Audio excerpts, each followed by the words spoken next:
Welcome to Made in Walker, the podcast that connects you to the people, the stories, and the ideas shaping our community.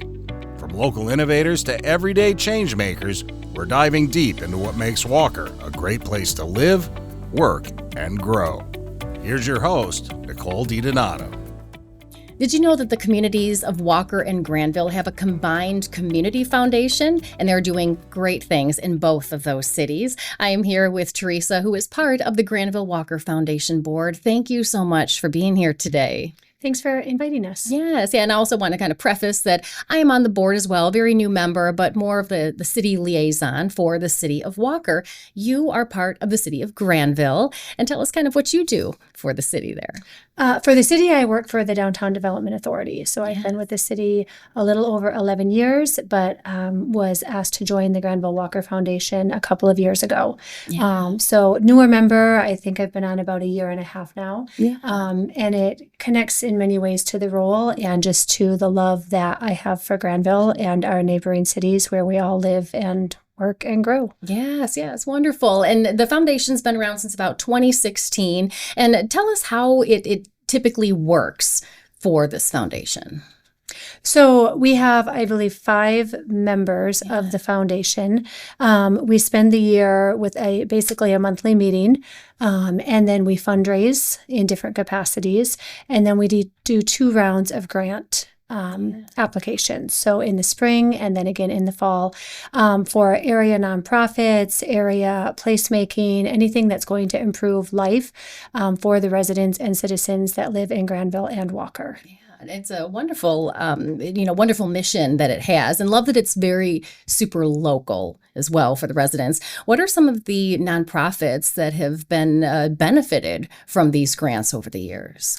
Well, since I have been here, I know that we have given a grant to Hand to Hand, which does the food for the kids in the schools, the Humane Society, and Senior Neighbors, I believe, has gotten a grant or 2. Yes. We did in Grandville a placemaking project with a music garden outside of our library. And so the Grandville Walker Foundation has their name on that donor board.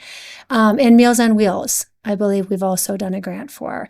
And I'm sure that since 2016, they've done many other organizations, but those are the ones that are fresh in my mind. Yes. And for folks, maybe if they haven't, for nonprofits, haven't heard much about this, where do they usually can find information when it comes to this? Well, Grandville Walker Foundation actually has a website and an online presence. So if you just Google Grandville Walker Foundation, you should find the application there if you would like to apply. We're in our current fall round of applications. Those will be winding up here soon. But then we also do a spring round of applications. Yeah. And elaborate a little bit more for nonprofits who may be interested or just wondering if the project I have is worthy of a grant. What typically does the board look for when it comes to qualifications? The board is going to look for that you're actual business, nonprofit, or whatever it is that you're doing lands in Walker or Grandville, first and foremost, and then that it affects a larger number of people. We don't give grants to individuals, that it improves the quality of life in one way or another for the residents of Grandville or Walker. And our typical grants that we give are between $500 and $2,500. So we're not giving $50,000 grants out. But when you're on a project and you're looking for $5,000 or $10,000, a $1,500 or $2,000 grant can really help get you to that level that you need to be at. Yeah, and I think specifically just recently, Senior Neighbors, they had received a grant for a refrigerator that's just able to house, more supplies for the folks that they care for, and that is in the Walker Center as well. So great to see. I think one of them currently that we're looking at is the new bike trail. Oh, yes. Connected to Johnson Park. Yeah. So I don't know a lot of specifics with that, but I did see that one come through. Great. So it doesn't always have to be like a brick and mortar nonprofit. It can also be placemaking in either Walker or Grandville and areas for people to be able to gather and enjoy community. And how does the money come into the foundation. And this is something that we're trying to grow as an investment. And such. Yep. So we take all amounts of donations. There's no donation that is too small, and you can give right on the website. We also accept legacy gifts. And so if you have lived your entire life in Grandville or Walker and you don't have somewhere else to gift that money, if you give it to the Grandville Walker Foundation, it will be used to continue to improve the quality of life in both of those towns. And then as a board, we do a lot of fundraisers throughout the year. So smaller fundraisers, larger fundraisers. We just started this last year. We connected with the city of Grandville on their 4th of July festivities and started a 50-50 raffle. So it was our first year for the 50-50 raffle. 50% of the winnings went to, or the money raised went to the raffle ticket winner that was drawn. And then we split the additional 50% with the city of Grandville to offset costs for the 4th of July celebration and then with the foundation. So this year, I think we raised around $6,000 total in ticket sales, which is not bad for a first year. And we hope to grow that. And we are always looking for new members of the board, volunteers for the fundraising. Sometimes it's just getting the right number of people out there selling or promoting to increase those numbers and be able to make an impact. Yeah. And you were mentioning specifically why you joined the board. Why was it so, so important to be part of this initiative and to even help it grow? I love Grandville. Yeah. We have raised our family here.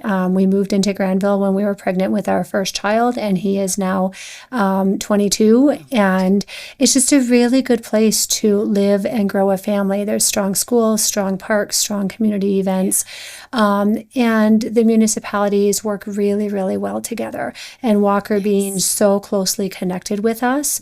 So as our children started graduating from high school and I had a little bit more time and wanted to join a board, this felt like one that connects with what I already do. I already give so much of who I am in my profession for this city to grow it. And so if I'm going to be on a board, I just kind of wanted to carry that through. Yes. And for, someone who may be thinking about wanting to make an impact, whether they're residents of Grandville or Walker, what is the time commitment for serving on this board? It's low. So if you need to be on a board, please come join us because we are a really fun group. Yeah. We basically meet once a month, usually Thursday mornings from 8 until 9. The meetings are an hour. But I believe we take December off, and I don't think we meet in July. So it's about 10 times a year that we have a meeting. And then the fundraising opportunities, which generally, except for the 4th of July, a couple of board members may go and, sell balloons at an event or do something small at another event. So, if you're looking for a board to join, we would love a legal presence, a marketing individual.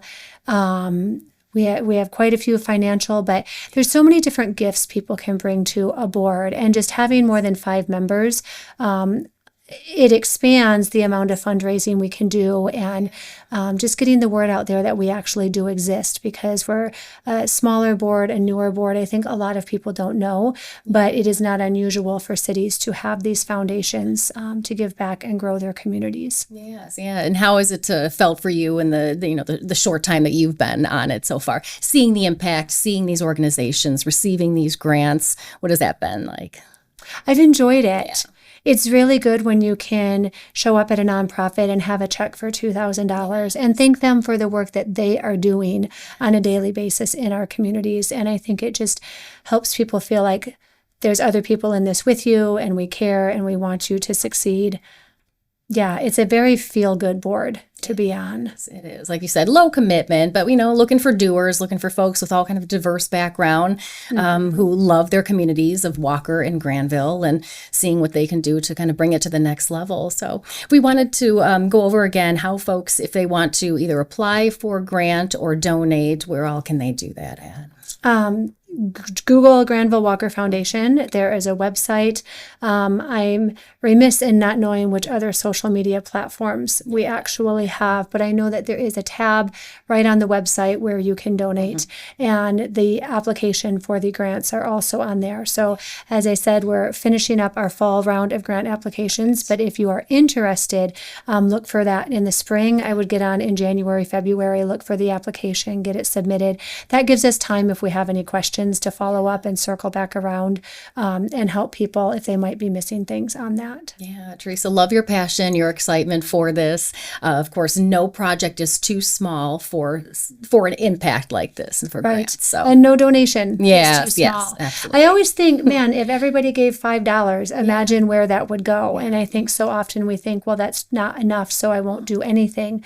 But even small amounts, or always looking for volunteers too. So even if you say, I don't want the commitment of joining a board, but if you have a fundraiser coming up or you have an activity and you need extra hands, we would love to start collecting a list of people who would like to be involved even on that smaller scale to make a difference. That is a great point. So thank you so much for your time and explaining what all Grandville Walker does for both of these wonderful communities. So we certainly do appreciate it, Teresa. Thanks. Thank you for having me. Oh, of course. And thank you for tuning in as well. Thank you for joining us for this episode of the Made in Walker podcast. If you have comments or questions about this podcast, or if you have suggestions for future episodes, we'd love to hear from you. Please drop us an email at podcast@walker.city. Made in Walker is the official podcast of the city of Walker, Michigan. You can find Made in Walker wherever you get your podcasts.